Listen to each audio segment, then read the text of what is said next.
একটি জরুরি ঘোষণা, আপনি আপনার শিশু বাচ্চা 6 মাস থেকে 59 মাস বয়স পর্যন্ত যে সকল শিশু বাচ্চাকে এখনও পর্যন্ত হামের টিকা মারেন নাই, আপনি আপনার শিশু বাচ্চার যেই কোনো বড় ধরনের রোগে আক্রান্ত হয়ে আপনার শিশু বাচ্চা দুনিয়া থেকে বিদায় নেবে এরকম চলমান রোগ বাংলাদেশে অ্যাভেলেবেল চলতেছে। আমরা হাসপাতালে দেখতেছি ছোট শিশু বাচ্চা হামের টিকা না মারার কারণে বড় ধরনের রোগে আক্রান্ত হয়ে ওনারা মারা যাচ্ছে। অতএব আমার এই ভিডিওতে একটা মোবাইল নাম্বার দেওয়া থাকবে। আপনি আপনার আশপাশের টিকাদান কেন্দ্রে এই 10 তারিখের মধ্যেই আপনি টিকাদান কেন্দ্রে সরকারি ডাক্তারদের সাথে কথা বলে অথবা আমার এই স্ক্রিনে দেওয়া মোবাইল নাম্বারের সাথে কথা বলে আপনি আপনার শিশু বাচ্চাকে এই হামের টিকা মারবেন। অন্যথায় আপনার শিশু বাচ্চার জীবনের ঝুঁকি রয়েছে।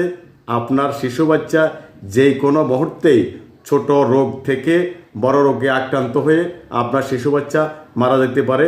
সকলেই সতর্ক, অর্থাৎ নিজস্ব ডাক্তারদের সাথে সরকারি টিকাদান কেন্দ্রে গিয়ে পরামর্শ আলোকে আপনি আপনার বাচ্চার হামের টিকা মেরে নেবেন। আসসালামু আলাইকুম ওয়া রাহমাতুল্লাহি ওয়া বারাকাতুহু।